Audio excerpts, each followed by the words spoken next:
En la industria de los videojuegos hay fracasos que se olvidan rápido, y hay desastres que hacen historia, lanzamientos tan catastróficos que cambian para siempre la forma en que vemos a un estudio de desarrollo que antes considerábamos intocable. Noviembre de 2018, el nombre Fallout, una de las franquicias más queridas y respetadas de la historia del medio, tocaba fondo. Lo que prometía ser el sueño húmedo de cualquier fanático, explorar el yermo radiactivo con tus amigos, se convirtió en una pesadilla de errores, promesas rotas, controversias legales y un mundo que se sentía extremadamente vacío. Fallout 76 no fue solo un mal juego en su lanzamiento, fue un chiste de internet, un meme viviente. Pero, ¿y si te dijera que el chiste ya no tiene gracia? ¿Qué pasaría si te dijera que Bethesda no abandonó el barco hundido, sino que se pasó los últimos años achicando agua, reparando el casco y convirtiéndolo en un crucero de lujo? Bienvenidos a un nuevo vídeo. Hoy vamos a hacer un viaje en el tiempo. Vamos a recordar el barro, los errores y las falacias, pero también vamos a analizar la redención.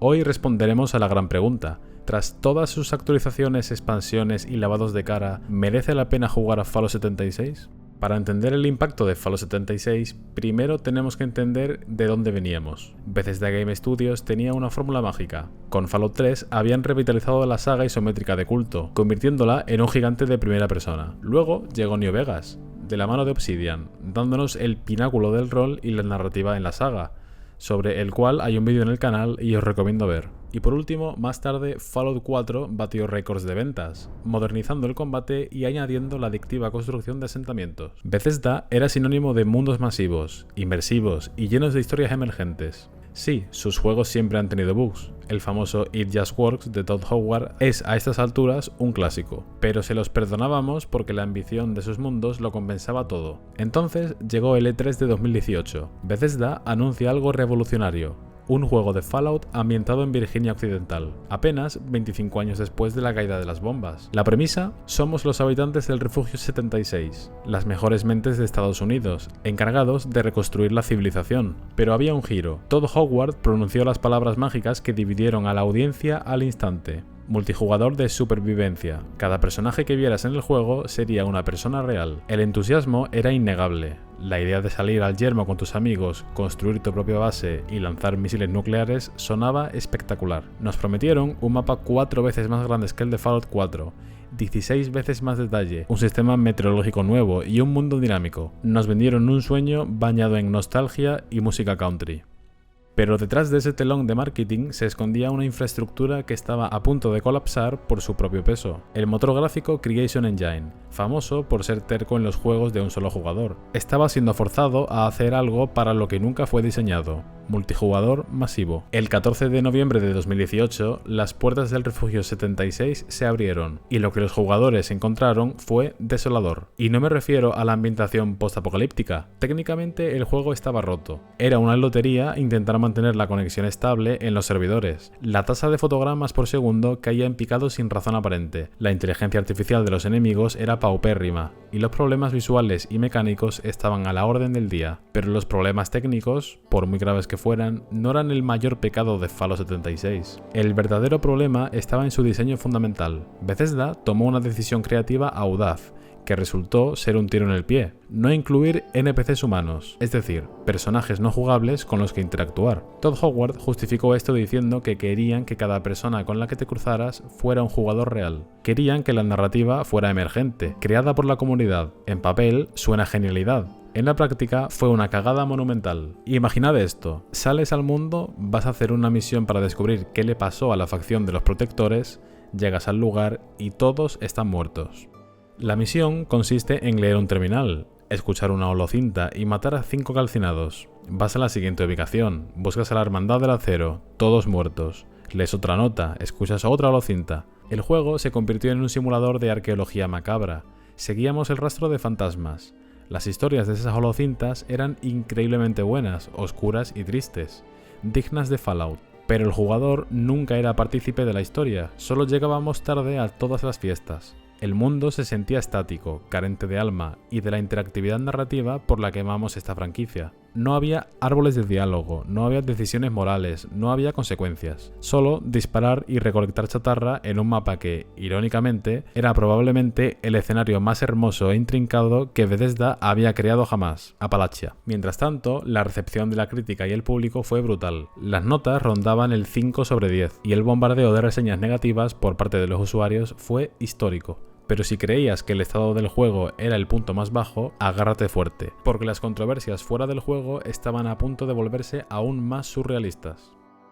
Lo que vino después del lanzamiento no fue una mejora inmediata, sino una espiral de despropósitos que parecía no tener fin. Si el juego estaba mal, la gestión de la crisis fue sencillamente un manual de cómo no hacer las cosas. Fue el periodo que hoy recordamos como el año de las controversias constantes. Todo empezó con algo que parece menor, pero que simboliza perfectamente la desconexión con el usuario, la famosa bolsa de lona de la edición coleccionista. Los jugadores habían pagado $200 por un paquete que prometía una bolsa de lona de alta calidad. Lo que recibieron fue una bolsa de nylon barata, casi de plástico. Cuando los fans se quejaron, la respuesta inicial del servicio técnico fue un frío "no vamos a hacer nada al respecto". La presión fue tal que Bethesda tuvo que rectificar, pero el daño a la confianza ya estaba hecho. Dentro del juego, la situación era un salvaje oeste digital. Los jugadores descubrieron cómo entrar en la sala de desarrolladores, una habitación secreta donde estaban todos los objetos del juego, incluyendo algunos que ni siquiera habían sido lanzados, apareciendo armas duplicadas que rompían por completo el equilibrio del servidor. Los jugadores más veteranos literalmente podían matar a cualquier novato de un solo golpe con armas legendarias obtenidas mediante fallos del sistema. Pero la estocada final para muchos fue el anuncio de Fallout First. En un juego que todavía se sentía incompleto y plagado de errores, Bethesda decidió introducir una suscripción mensual de pago para dar acceso a servidores privados y a un depósito de chatarra ilimitado. Fue el momento en el que la comunidad explotó. Se sentía como si te estuvieran vendiendo la solución a un problema que ellos mismos habían creado, como el espacio de inventario limitado. En este punto, Fallout 76 era un paria. Muchos jugadores y creadores de contenido lo abandonaron. Los servidores estaban cada vez más vacíos de gente nueva y parecía que el juego iba camino al cierre total. Sin embargo, en las oficinas de Bethesda se estaba gestando el plan de rescate más ambicioso que el estudio hubiera intentado jamás. Si hubo un momento en el que la trayectoria de Fallout 76 cambió para siempre, fue el 14 de abril de 2020. Ese día se lanzó la expansión gratuita Wastelanders. No fue un simple parche, fue una cirugía a corazón abierto. Bethesda finalmente admitió su error más grande y trajo de vuelta a la gente. La actualización introdujo NPCs humanos con voces, personalidades y, lo más importante, un sistema de diálogo real basado en las estadísticas de tu personaje, muy al estilo de Fallout 3 y New Vegas. De repente, el yermo ya no se sentía como un cementerio gigante. Aparecieron dos facciones principales, los colonos y los saqueadores. Tenías que elegir con quién aliarte, completar misiones con ramificaciones y tomar decisiones que por fin alteraban en cierta medida el mundo a tu alrededor. La llegada de los NPCs no solo añadió contenido, sino que cambió el contexto de todo lo que ya existía. Ahora las holocintas que encontrabas tenían más sentido, porque podías contrastarlas e identificarlas con los supervivientes que habían regresado a la región. Wastelanders fue la prueba de que Bethesda estaba escuchando. Implementaron un nuevo sistema de reputación, misiones diarias y una trama principal que realmente te hacía sentir el protagonista de la reconstrucción de Appalachia. El juego pasó de ser un experimento multijugador vacío a ser por fin un juego de Fallout que podías disfrutar en solitario si así lo deseabas. A partir de ahí, el ritmo de actualizaciones no paró. Llegó la Hermandad del Acero con la expansión Amanecer del Acero.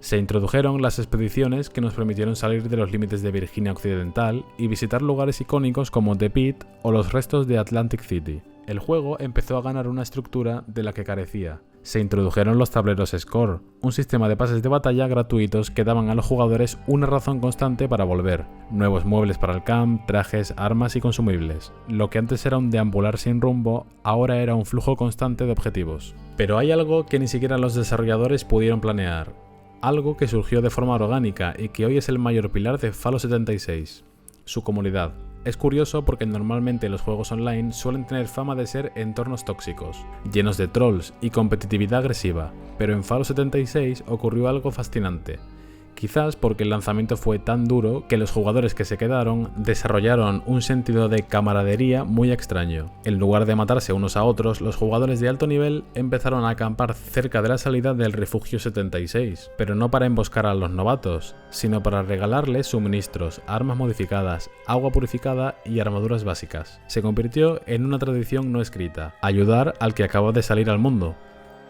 El sistema de camp que permite construir tu base en casi cualquier lugar del mapa se convirtió en una herramienta de expresión artística. Si viajas hoy por Appalachia, no solo verás bases funcionales, verás museos, bares de jazz, recreaciones de refugios subterráneos, tiendas detalladas y mansiones imposibles. La gente empezó a jugar al rol por su cuenta. Hay grupos de jugadores que actúan como médicos del yermo, otros que forman caravanas comerciales y otros que se dedican a cazar a los pocos jugadores que deciden ser hostiles. Aunque la mayoría de jugadores simplemente juega de manera normal y persigue las difíciles recompensas que se pueden obtener del contenido endgame PvE. Bethesda fomentó esto eliminando gran parte del sistema PvP agresivo. Hoy en día, si no quieres pelear con nadie, simplemente no lo haces. El juego se ha transformado en un entorno cooperativo donde la satisfacción viene de ayudar en un evento público a derrotar a una criatura gigante o de visitar la tienda de otro jugador para ver qué tesoros ha encontrado. Es, sin exagerar, una de las comunidades más amables y acogedoras de todo el panorama del juego online. Esta cultura del bienestar dentro del apocalipsis es lo que realmente mantiene vivo el juego años después. Si volvemos la vista atrás y comparamos el rendimiento en 2018 con el actual, parece que estuviéramos hablando de dos motores gráficos distintos. No nos engañemos, Fallout 76 sigue funcionando sobre el Creation Engine, y eso significa que las limitaciones físicas y las animaciones heredadas de Fallout 4 siguen ahí. Sin embargo, el trabajo de optimización ha sido titánico. Hoy en día, jugar en consola de nueva generación o en un PC de gama media es una experiencia fluida. Se han añadido mejoras de iluminación global y efectos climáticos que hacen que Appalachia sea visualmente el mapa más rico de toda la saga. El ciclo de día y noche, la niebla que se asienta en el Valle Tóxico o la luz del sol filtrándose entre los árboles del pantano crean una atmósfera que, lejos de ser impresionante gráficamente, por lo menos tiene personalidad. Uno de los puntos más fuertes y que muchas veces pasa desapercibido es el diseño del sonido y la música. La banda sonora original de Ainon Sur sigue siendo magistral, pero es la radio la que se lleva el premio. Han ido añadiendo nuevas pistas, nuevas emisoras y locutores que reaccionan a los cambios que tú, como jugador, provocas en el mundo. El sonido de las armas ha sido retocado para sentirse más contundente, y la interfaz, aunque sigue siendo el clásico Pip-Boy, que puede resultar algo tosco para algunos, ha recibido numerosas mejoras de calidad de vida. Ya no tenemos que lidiar con el almacenamiento limitado de forma tan dramática. Bethesda ha ido aumentando el límite de peso del alijo de forma constante, y aunque sigue existiendo una gestión de inventario, ya no es el suplicio que te obligaba a tirar armas legendarias cada 10 minutos. En sus inicios, solo podías almacenar 400 kilos de carga en el alijo. A los meses de lanzamiento fueron aumentando el límite hasta los 1200 que tenemos hoy en día. Además, la introducción de las máquinas de intercambio legendario y la posibilidad de fabricar tus propias piezas con módulos específicos ha eliminado gran parte de la frustración del azar. ¿Pero qué haces realmente en Fallout 76 una vez que terminas las misiones principales? Esta era la gran asignatura pendiente del juego, y aunque todavía tiene margen de mejora, la oferta actual es abrumadora para un jugador nuevo. El contenido se divide en varias capas. Primero, tienes las misiones de historia, que fácilmente te pueden dar más de 60 o 70 horas de juego en solitario. Tienes la trama original de 2018, la historia de Wastelanders, con los colonos y saqueadores, la cadena de misiones de la Hermandad del Acero, las misiones de la primera expansión del mapa Skyline Valley, y las misiones de la segunda expansión de Burning Springs, entre otras tantas misiones secundarias. Una vez superado esto, entramos en el bucle del endgame. Los eventos públicos son ahora el alma del servidor. Cada 20 minutos aparece un aviso en el mapa y media docena de jugadores se teletransportan para defender un fuerte, escoltar unos brahmanes o acabar con una horda de mutantes. Estos eventos son la forma principal de conseguir equipo de alto nivel y notas del tesoro. Luego están las operaciones diarias, misiones instanciadas con enemigos que tienen mutaciones especiales, como explotar al morir o ser invisibles, que requieren que adaptes tu estrategia cada día. Las expediciones permiten viajar a la zona de guerra de The Pit, o al colorido pero peligroso Atlantic City, que ofrece un cambio de aires necesario y misiones con una estructura mucho más narrativa y cerrada. Y por supuesto, las incursiones o raids. Este es para la mayoría de jugadores el punto más fuerte del endgame. Se trata de una instancia en el interior de una cueva con numerosas fases y enemigos poderosísimos, recomendada para grupos de 3 o 4 jugadores de nivel alto. Para los coleccionistas y amantes de la personalización, el sistema de temporadas o tableros de score ofrece un cambio de progresión constante. Cada acción que haces, desde subir de nivel hasta cocinar un filete de mutaciervo, te otorga puntos para desbloquear recompensas estéticas, monedas del juego o mejoras para tu camp. Es un sistema que premia el juego diario sin sentirse tan agresivo como otros títulos con live service. Es imposible hablar de Fallout 76 hoy en día sin abordar su modelo de negocio. El juego ya no tiene el precio de salida de un AAA. A menudo se encuentra por menos de 10 euros o está incluido en servicios como Game Pass. Pero ¿cómo se financia? Aquí es donde entra la tienda atómica y Fallout First. Seamos directos, Fallout First es una ventaja enorme. Tener un depósito de chatarra, munición y medicinas ilimitado y una tienda de campaña de supervivencia que puedes colocar en cualquier sitio cambia radicalmente la experiencia. ¿Es necesario para jugar? No. ¿Es cómodo hasta el punto de ser tentador? Absolutamente. Bethesda ha mantenido su promesa de que los objetos de la tienda atómica sean mayoritariamente cosméticos o de utilidad ligera, como estaciones de cocina o colectrones de recursos que puedes conseguir jugando de todos modos. Sin embargo, la presión del espacio en el inventario sigue siendo la herramienta principal para empujar a los jugadores hacia la suscripción. Dicho esto, es justo reconocer que todo el contenido de las expansiones, misiones, mapas nuevos y jefes ha sido totalmente gratuito para todos los poseedores del juego. No hay pases de expansión de pago que dividan a la comunidad. Si compraste el juego en 2018 y vuelves hoy, tienes acceso a todo lo que se ha lanzado sin pagar un céntimo extra. Es un equilibrio complicado, pero comparado con otros modelos de suscripción o juegos con expansiones anuales de 40 euros, Fallout 76 resulta sorprendentemente honesto en su oferta de contenido gratuito. Es imposible analizar el estado actual de Fallout 76 sin mencionar el fenómeno cultural que supuso el estreno de la serie de televisión de Fallout en Prime Video. Fue el combustible que el juego necesitaba para alcanzar una estratosfera de popularidad que nunca había tocado, ni siquiera en su lanzamiento original. De repente, millones de personas que nunca habían tocado un juego de la saga, o veteranos que lo habían abandonado tras el desastre de 2018, sintieron la necesidad de volver al yermo. Los servidores se llenaron hasta los topes. Bethesda tuvo que ampliar la capacidad de forma urgente, porque por primera vez en años había colas para entrar a jugar. Lo que vimos fue un trasvase de fans de la pantalla de televisión a los mandos de la consola y el PC. Este efecto Fallout trajo consigo una oleada de jugadores de nivel 1 que salían del refugio con curiosidad y miedo. Y aquí es donde la comunidad de la que hablamos antes brilló con luz propia. Los jugadores veteranos no vieron a los novatos como una molestia, sino como una oportunidad para demostrar que Appalachia es un lugar diferente. Vimos a jugadores de nivel altísimo con servoarmaduras escoltando a novatos, regalándoles estimulantes o fabricándoles armas o armaduras para hacer de su aventura en Appalachia una mejor experiencia. Si algo ha mejorado con el tiempo en Fallout 76 es la complejidad y la libertad a la hora de crear a tu personaje. Al principio, el sistema de cartas de Special se sentía un poco restrictivo, pero con las actualizaciones de los últimos años, se ha convertido en un patio de recreo para los amantes de la optimización. El sistema de cartas de perks es dinámico, puedes cambiar tu configuración en cualquier momento. ¿Quieres ser un tanque pesado con una ametralladora láser? Puedes. ¿Prefieres ser un francotirador sigiloso que usa rifles de palanca? También. O quizás un necrófago que salta 4 metros y golpea con un martillo de guerra. La oportunidad está ahí. Además, tenemos las cartas legendarias, que se desbloquean a partir del nivel 50, y que permiten llevar a tu personaje más allá de los límites normales. Puedes obtener puntos extra de Special, fabricar más munición de un solo golpe, u otros tipos de ventajas interesantes. Y hablemos de las mutaciones. En los Fallout anteriores, la radiación era solo un estorbo. En el 76 es una herramienta. A través de sueros o exposición controlada a la radiación, puedes mutar a tu personaje para que corra más rápido, regenere vida, tenga garras, salte más alto, tenga menos daño de caída o haga más daño cuanta menos vida tenga, a cambio de efectos secundarios que puedes mitigar con las cartas adecuadas. Esto crea una capa de personalización táctica que ningún otro juego de la saga tiene. Crear una build perfecta, buscar la armadura con las piezas legendarias exactas y optimizar tu daño es un juego dentro del juego que puede atraparte durante cientos de horas.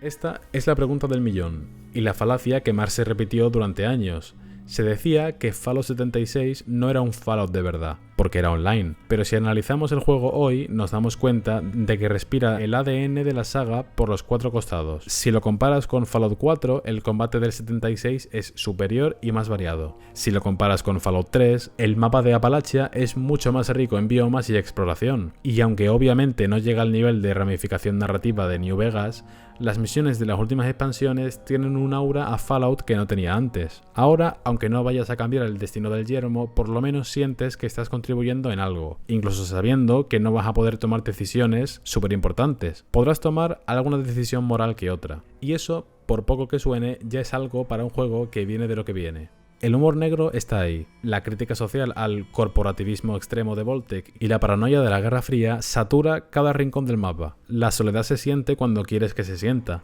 pero la compañía está ahí cuando lo necesitas. Al final del día, Fallout 76 ha logrado algo que parecía imposible: ser un juego de rol de Bethesda que puedes compartir con otros, sin perder esa sensación de que eres tú quien está forjando su destino en un mundo que se ha ido al garete. No es un sustituto de un futuro Fallout 5, pero es la mejor manera de mantener viva la llama de la franquicia. Es una experiencia que ha sabido madurar, que ha pedido perdón por sus errores y que ha construido sobre sus cenizas una de las propuestas más sólidas del género de supervivencia y rol. Sería una falacia y una falta de honestidad decir que Fallout 76 es hoy un juego perfecto. A pesar de su redención, el juego arrastra cicatrices de su nacimiento, que probablemente nunca desaparecerán del todo. Es importante que si vas a darle una oportunidad, sepas con qué te vas a encontrar en el lado negativo de la balanza. El motor gráfico sigue siendo el Creation Engine. Aunque ha sido parcheado hasta el infinito, las físicas a veces hacen cosas extrañas. Verás enemigos que se quedan atascados en el suelo, objetos que flotan, y, en momentos de mucha carga de efectos en eventos públicos, el rendimiento puede resentirse. No es el desastre de 2018, pero no esperes la fluidez de un shooter de última generación como Call of Duty o Battlefield. Llegamos al momento de la verdad. ¿Merece la pena Fallout 76 en pleno 2026? La respuesta corta es un sí rotundo, pero con matices dependiendo de qué tipo de jugador seas. Si eres un amante de la exploración y el lore de Fallout, este juego es un paraíso.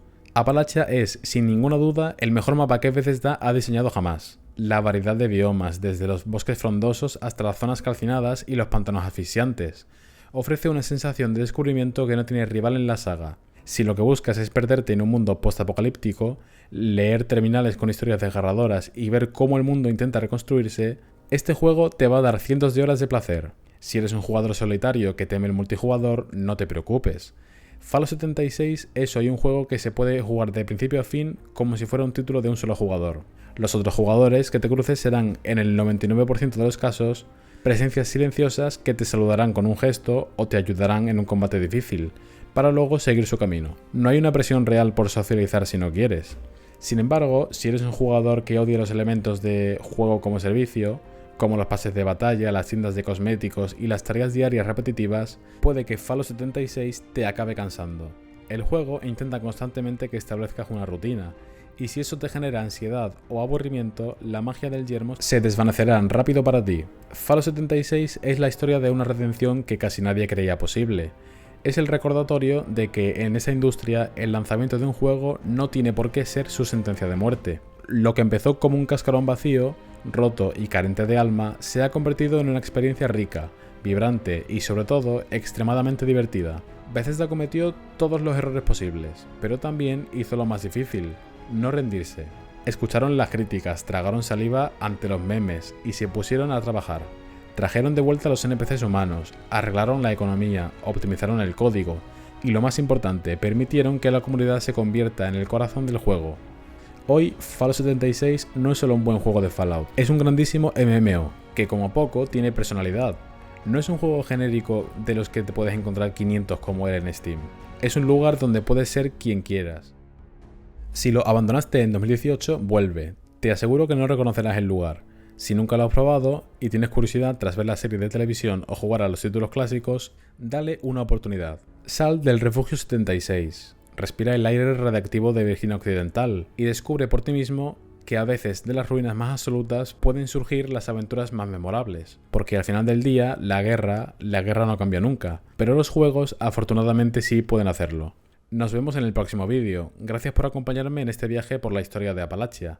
No olvidéis suscribiros y darle a like. Hasta la próxima.